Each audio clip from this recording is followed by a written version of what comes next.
This is an RNZ podcast.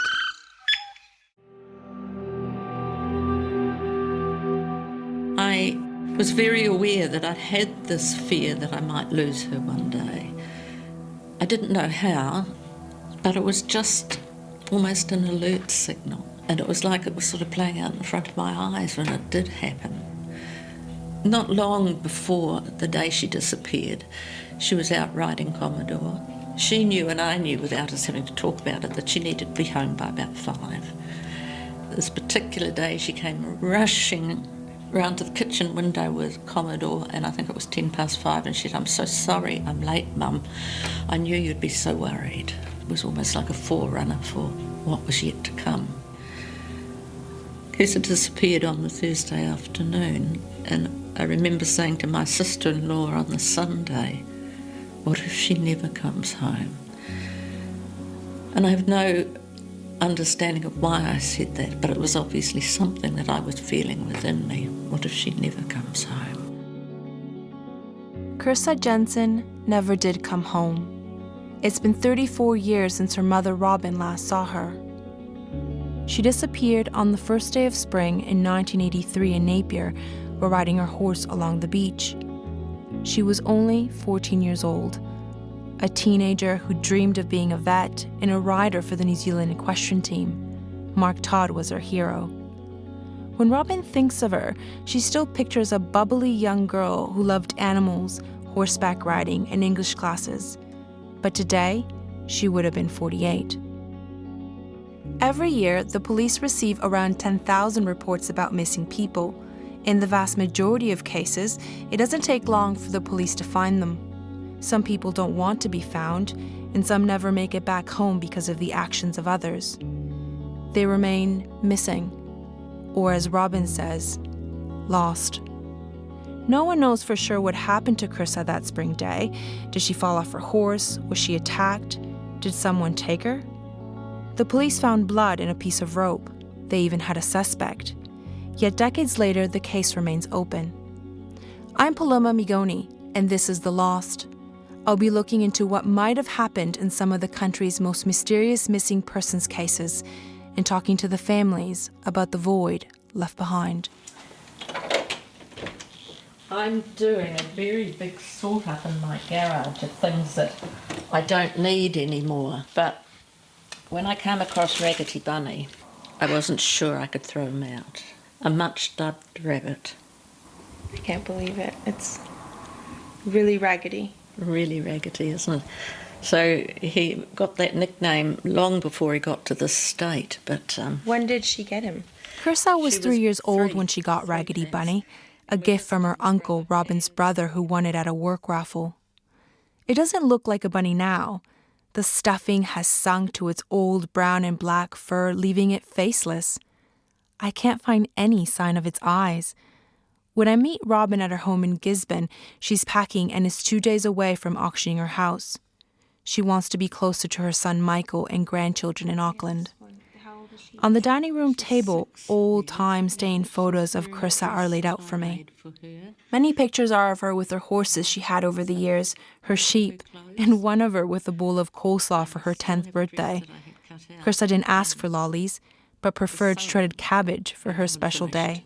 her eyes are blue-green slash. I mean, in that photo, they probably... What would they look there, do you think? They look a bit green, don't they? Yeah. And other times they would look blue, but greeny blue. Sort of Robyn's favourite picture of Kirsa hangs on the back wall overlooking the room. It's the one she gave the police just after Kirsa went missing. In it, she's smiling. Her blonde fringe sits right above her green, or maybe blue eyes. It was taken on her first day of high school. She's wearing the green and white check uniform from Colenso High. When that photo was taken, her father Dan was the Anglican minister at St. Augustine's Church in Napier. Her mother was a music teacher at her school. They're not together anymore. Kirsa was born in Invercargill on December 15th, 1968. A shy girl, but her mother says when she got to know you, there was no stopping her. Kirsa loved animals. Animals never let you down, she would say. People do. She started off with having pet lambs. She loved it, absolutely loved it. But that pet lamb had to go back to the farm. And then her friend, who was the farmer's daughter, told her which day her pet lamb went off with the truck to the works. That was enough to make her almost vegetarian. She wouldn't eat anything that came from a sheep for a very long time, because it could have been her lamb chops, who was her first one. And when it got to the third sheep, who was Gertrude, and Gertrude became the champion lamb at the school that year, she said, I just can't part with Gertrude. And then eventually she thought it would be nice if Gertrude had a lamb.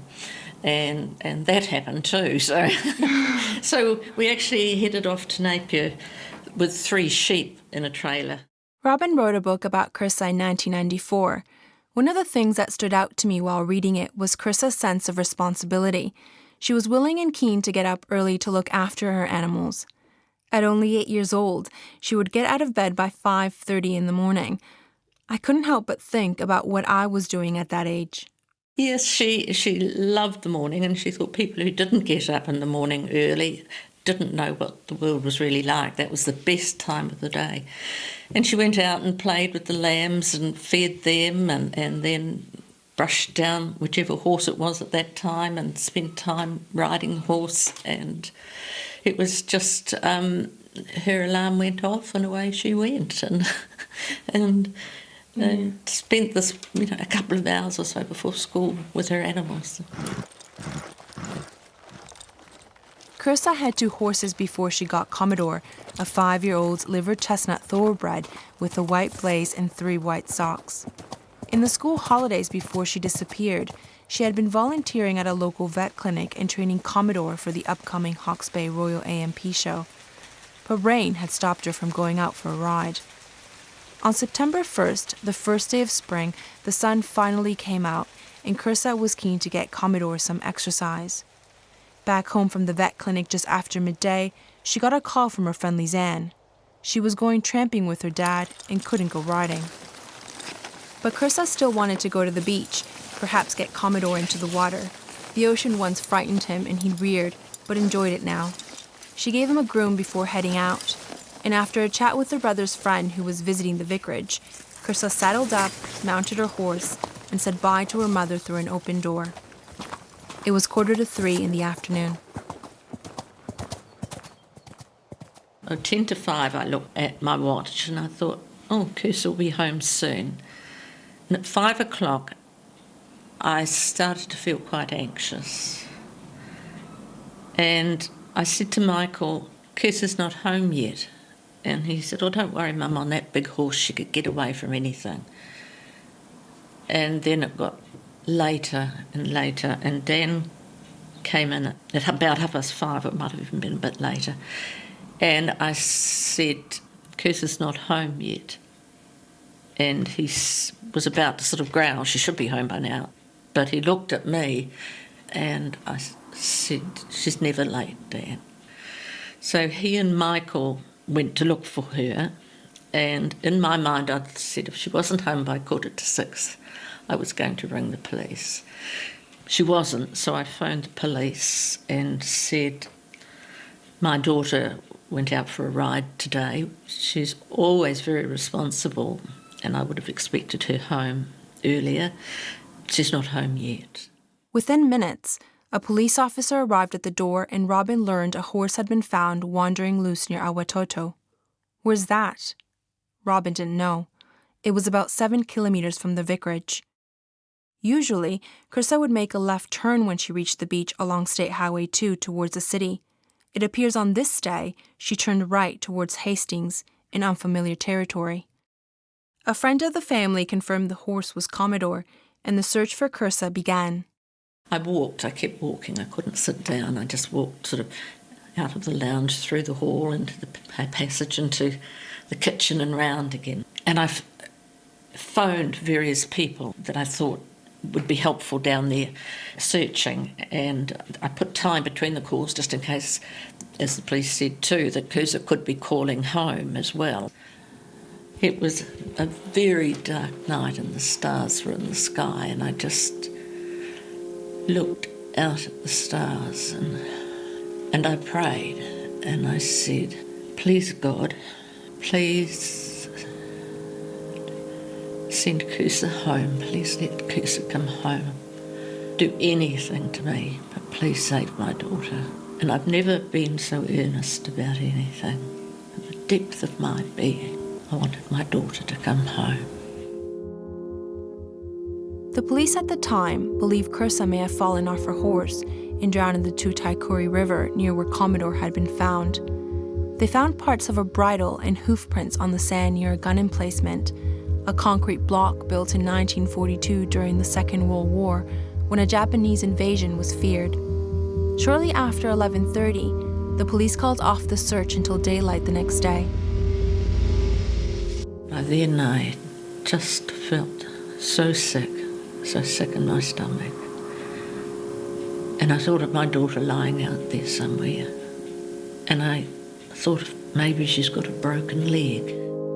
Robyn went back out to the gun emplacement with friends, but also found nothing.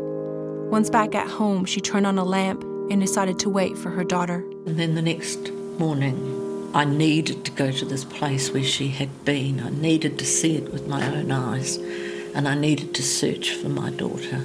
We went there, a number of police and spectators, and one of the police was pointing out to me an area of water, and they said, we're going to have this area searched. Kirsa may be in there, and I just looked at her and I said, she's not in there. Robyn spotted a piece of rope tied to reinforcing steel on the gun emplacement. It matched the piece of rope that had been found on Commodore's bit. The bit is a part of the bridle that goes into the horse's mouth, and would mean that every time the horse moved, that rope would have pulled him. It looked like he had been tied there, but broken free. Robyn thought this was strange. Kirsa wouldn't have done that. She went up to the gun emplacement and started inspecting it. She found something. It was blood. On the grass. It was on the concrete too, streaked down the wall 30 centimeters from the ground. Robyn was convinced it was her daughter's blood. And it was.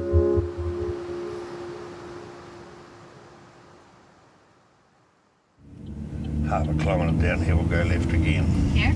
No, half down the road, about 500 metres. This is Ian Hollyoak. He was a detective inspector and CIB coordinator in Napier and became the lead investigator in Kirsa's case. He retired 18 years ago, and despite the time, he still thinks of Kirsa. Yeah, this traffic island here, go left. The case is special to him, not in a nice kind of way, but in a haunting kind of way. It's like a cloud lurking over him, and there's nothing he can do about it. Ian has lived in a number of cities across the country throughout his career with the police. He's now back in Napier and visits the area where Kirsa was last seen at least once a year. I suggest going back there with him one autumn day. When we get there are a few people fishing along the beach. Ian leads me down a sealed path, and in the distance, you can see a small mound with 4 trees planted around it. That's it. That's where Kirsa was last seen. It's the gun emplacement. But you can't see the concrete anymore. It's been covered up with grass, except for a small bench left on top of the mound for people to sit and contemplate the view. It looks pretty and peaceful, although you're slightly interrupted by the heavy traffic on State Highway 2 and thoughts of what happened there 34 years ago. There's a plaque in memory of Kirsa near the trees. Robyn placed it there in 1993 to mark the 10th anniversary of her disappearance. It's hidden behind the weeds, and Ian begins clearing them away. He still remembers the first call he got about Kirsa. I remember it vividly. It was a Friday morning. I wasn't actually at work. I was studying for a university degree. I had a day off for study leave, and I got a call at home on the Friday morning saying, hey boss, there's a kid went missing last night and she was riding a horse down the beach and we can't find her. the uniform branch are searching, but it's looking a bit odd. I think you better come in. I said, yeah, sure, I'll be there shortly. And I went into the office and started working on the case. Ian says it was the rope that got his attention. It didn't belong to the Jensens. One piece was found on the bait of the horse, as I mentioned, and another on the gun emplacement. Ian, like Robyn, thought this was weird. The focus changed from her drowning to someone else being involved. Someone who likely tied up the horse there. Someone who wasn't Kirsa. About 50 Napier police resumed their investigations this morning into the mysterious disappearance last Thursday of a 14-year-old schoolgirl on a horse-riding trip to the outskirts of the city. So far, a big search using helicopters, police divers... Kirsa was national news. A teenage girl who went for a ride one spring afternoon was now believed to have been kidnapped, maybe murdered. She wasn't the first girl to go missing in New Zealand. Remember Mona Blades? Her body has yet to be found too. Only 18 years old, she went missing in Hamilton some 8 years before Kirsa. It was still rare though, and it shook the community to its core. Yes, they were shocked. I know, journalists use that word loosely in these cases, but this was 1983, before people worried about children walking home alone. And the man heading the inquiry, Detective Inspector Ian Holyoake, says he's now very concerned for the girl. We would seem through our search and inquiries to have eliminated any reasonable possibility of her having suffered an accident on the beach, and therefore I'm led more and more to the belief that she's been the victim of some foul play. The police search for Kirsa eventually covered a 25-kilometre radius. They made a reconstruction video of her last known whereabouts, set up an information post, and a reward of more than $30,000 was posted. You know, I just expected that we would find the body of Kirsa Jensen. The search was extensive, controlled by extremely competent police officers, and that, you know, it just defied belief to me that we could not find her somewhere in that area. One of the first witnesses to come forward was an orchard manager from Whakatu who was driving home on State Highway 2 that day. He contacted police the morning after Kirsa was last seen. The man told police that as he drove across the Waitangi Bridge, he saw a girl and a horse at the gun emplacement about 4:20 in the afternoon. A bald, middle-aged man with a white utility with wooden sides was with her too. The witness thought something wasn't quite right, so decided to turn around at the Awatoto fertilizer and go check it out. When he got there, the bald man was gone. But Kirsa was still there with blood on her face. She told the witness she had fallen off her horse and someone had gone to call her parents. He then drove off and headed home. But there was no call. It's not until later that we find out the name of this witness. He was William John Russell. The suspicion naturally attaches to the last person to have been known to have seen the victim, and so we investigated very thoroughly the man who was giving us the story. And he was not unknown to the police, and but when we checked out his movements for the previous night, various people provided an alibi for him. He said he went to help the girl, didn't need any help, and then he turned around for whatever reason, went back the opposite way and went home, and people substantiated that. So we then set about looking for the man in the white truck. Some of the other sightings didn't pan out, including one person claiming to see a man trying to kiss a girl. But some stuck, and the police began piecing together what happened that afternoon. This is what we know. At 4:20, two friends arrive at the gun emplacement and see a girl leading a brown horse about 50 meters away. One of them notices she's holding a handkerchief to her face. It looked like it had blood on it, or it was colored red. This is when John Russell comes in. He says he saw Kirsa around 4:20 as well, checks on her, and then leaves, although witnesses put him there more around 4:30. At 4:40, another person driving to Napier sees an agitated horse, but there's no one around. Kirsa appears to be gone. And 5 minutes later, at 4:45, a surfer arrives at the gun emplacement. There's a horse standing there looking at him, but again, no Kirsa. The police continued to look for the bald man and that white ute described by John Russell.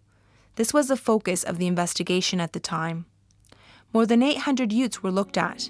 Ian Holyoake says all were cleared.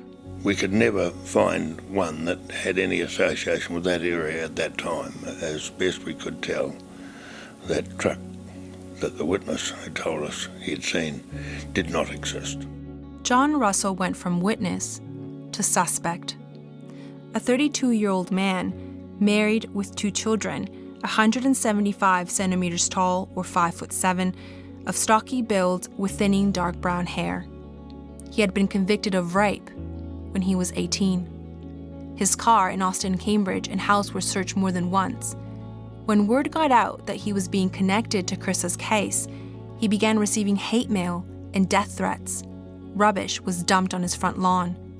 Robyn remembers when she first heard of him. Put a whole different sort of on it, you know, because there were all sorts of stories coming in from different people. Maybe a farmer had kidnapped her and he wanted her on the farm with him. You know, all sorts of way out stories that, you know, I just switched off with most of the stuff that came up. And then in time, it was in November, the vicarage was next door to the church, and Dan was late coming home. You know, he just needed to come through the gateway between the two. I went over and I could see he was talking to somebody outside the church at the front, and I could see through the glass doors, and I thought, oh, okay. And when he came in, back, you know, got home and came in, he was white as white. And I said, are you okay? And he said, I've just been talking to John Russell. Yes, John Russell made a drop-by visit to Kirsa's family. It wouldn't be the last time either. The evidence against him began mounting. The rope remained the key exhibit in the case. 42 types of pollens, spores, and minerals were found on its strands. These could only be seen when magnified several hundred times. It matched samples taken from Russell's home, car, and the orchard where he worked. 2 blonde strands of hair found in his car also showed a strong statistical match to Kirsa. The hair was studied under a microscope. This was before DNA. More about that later. Ian also had questions about his story. As we know, John Russell told police he saw Kirsa and a man while driving over the Waitangi Bridge. I'm now on that bridge with Ian, about 300 meters from the gun emplacement. He tells me someone driving over would have little time to spot a girl in trouble with the bald man. Your vision's not good there. Yeah. And what have you got, maybe 5 seconds or something? That's right. Here's the car now, you go. Now, 1, 2, 3, 4 seconds. From that tree blocking your view to that one, you quickly look at that. The police reviewed the evidence, and in April the following year, they decided not to lay charges. They didn't have enough. They had the rope, yes, but lawyers could argue that strands of hair made it in the car when John Russell spoke to Kirsa. There was no blood. They took everything that was relevant then, and it never showed up anything, which is astonishing. When, you know, I've been involved in lots of cases, and it's hard to hide when you're subject to scientific analysis. It's hard to hide spots of blood, or fibres or hairs or things, and yet there was nothing to say that she went in that car. And after, you know, weeks of intensive searching around the area, there was nothing to say that she was there somewhere. Being under the microscope wasn't easy for Russell. He began behaving erratically and was admitted to psychiatric hospitals over the years. In February 1985, over a year after Kirsa was last seen, he again visited the Jensens. I answered the door and he said, oh, hello, Mrs. Jensen. And I said, hello. And he said, do you know who I am? And I said, no, I don't know who you are. He looked quite different from the photo and apparently had lost a lot of weight, but I didn't pick up that it was him from the photo. But I wondered, you know. He said, are you sure you don't know who I am? And I said, no. He said, I'm John Russell. And I said, have you come to tell me where my daughter is? Oh, I wish I knew. And then he went on in a very convoluted fashion about, oh, she might be here or she might be there. Perhaps she's in Canada. It was the most frustrating time, and I just thought, this is my one opportunity, this is my opportunity. I've got to find out where Kirsa is. I said, just tell me where my daughter is. Oh, I wish I knew. And it just went on like that. And after about 20 minutes, he said, I don't think I've got anything else to say that will help you. Later that year in December, the police got a tip-off that led them to dig on farmland at Pokofai near Hastings. They spent 2 days digging a 10-metre square hole looking for Kirsa's body. They found nothing. John Russell was the tipster. Only days later, a car crash made the headlines. He had been behind the wheel, the only one in the car. He hit a bridge at Bunnythorpe near Palmerston North and survived. John Russell had visited the Avalon television studio north of Wellington hours earlier, wanting to make a statement on television. He reportedly told the receptionist he would tie up loose ends on the disappearance of Kirsa. Russell was not given that opportunity. He eventually did get his voice heard, though. A year later, he gave an interview to the Sunday News alongside his wife. He told the newspaper he had falsely confessed to police in Hastings on the day of the Bunnythorpe crash because of his mental state and his desire to clear it all up. The paper checked with police sources about this at the time, but was told there was no record of such confession. Here are Russell's words read by an actor. I've got nothing to confess. I've done nothing wrong. I'd rather rot in a prison cell all the rest of my life than go through what I've been through. For the last 2 years, I've been thinking of a girl who disappeared. The girl I saw that day. Now I have to think of myself, to be selfish, and to get myself back to what I was 2 years ago. In the article, his wife described how support from family and friends could not outweigh the strain of being under police scrutiny. His marriage had broken down. She had moved out with the kids. In July 1992, 9 years after John Russell saw Kirsa that spring afternoon, he killed himself.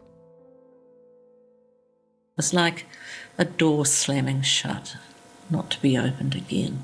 So that was a particularly hard time. I believed he knew the truth. He held on to the information that the police wanted, that I wanted, that Dan wanted, that Michael wanted. We wanted it to find Kirsa. Are you 100% convinced that he was responsible? I am 99.9% sure, because so many factors fit together, but I'm not 100% sure. Ian tells me he was dismayed, but not surprised to hear of John Russell's death. For weeks, he monitored his mailbox to see if he had left a note, details, anything that could help him find Kirsa. Nothing arrived. After all these years, Kirsa's case is still open. Detective Sergeant Emmett Lynch is the police officer looking after it now. I spoke to him on a couple of occasions, but he didn't want to be recorded for this podcast. He says he looks at Kirsa's file once a month and thoroughly reviews it every year. So does he also think John Russell was responsible? A lot of things may point to him, yes, he says, his behavior after Kirsa went missing and his behavior towards her family. But Mr. Lynch says when you look at the evidence, it's another story. There is the rope that's been re-examined and that's still a key exhibit. He tells me they can't do anything more with it and it's being held for any future purposes. Remember the blood found at the gun emplacement? It was originally linked to Kirsa through blood type. What about the hair found in John Russell's car? Both have been tested for DNA since too. They believe the blood and hairs belong to her. Mr. Lynch wouldn't go into detail about why it's believed and not truly known, but he does remind me that we must be careful here. Yes, hair found in John Russell's car is believed to be Kirsa's, but as Ian says, it doesn't mean she was in his car. He says John Russell said he was there, he said he had talked to her, and so he could have picked it up innocently, particularly at a beach where there's a breeze. Kirsa was injured, she had bled, yet there was no blood in his car. Mr. Lynch says the police are still very open to the possibility that it wasn't him that took her, or maybe he had an accomplice. John Russell would have been looked at extremely closely and would have been under scrutiny, he says. That could have been stressful and affected his mental health. That could explain his behavior. For Robyn, though, it's not about who took Kirsa, but about where. It's her riding jacket and her joggers. She got this. We were living in Napier and she took Kathy to the AMP show and we got her a riding jacket and boots and... The jacket was hanging in one of Robyn's spare bedrooms at home. It's black with red lining and 3 buttons, and it has pins from the Whakatane and Hawke's Bay Hunt Clubs on it. Robyn tells me she's kept it over the years because if Kirsa's ever found, it will be laid on her coffin and buried with her. I don't think she's alive, no. I mean,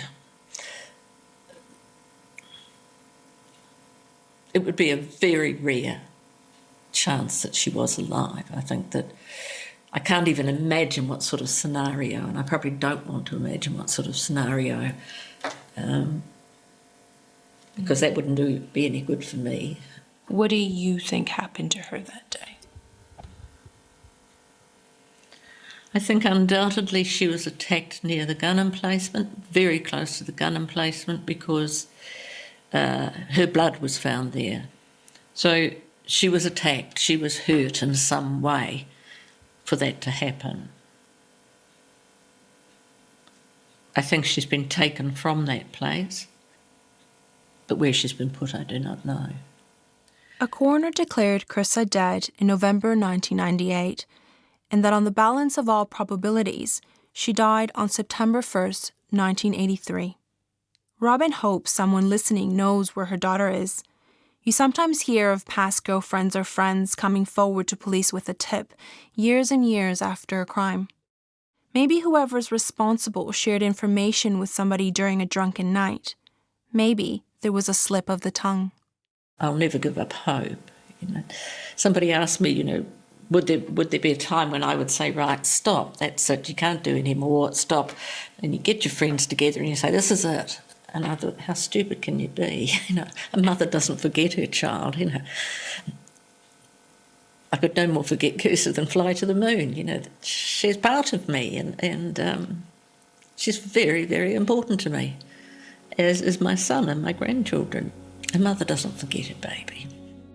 Robyn was willing to speak to me about Kirsa, but I know it wasn't easy for her to go over the details with me. When I first spoke to her over the phone, she told me something that stayed with me. She says with time, it's become harder to cope. I can't talk from experience, I haven't suffered that kind of loss, but doesn't the saying go, with time, it gets easier? No, she tells me. She's 72, and time is running out. One day, I may be dead and she may not be found. And so there's an urgency for me, as I'm getting older, to pull out all the plugs, so to speak.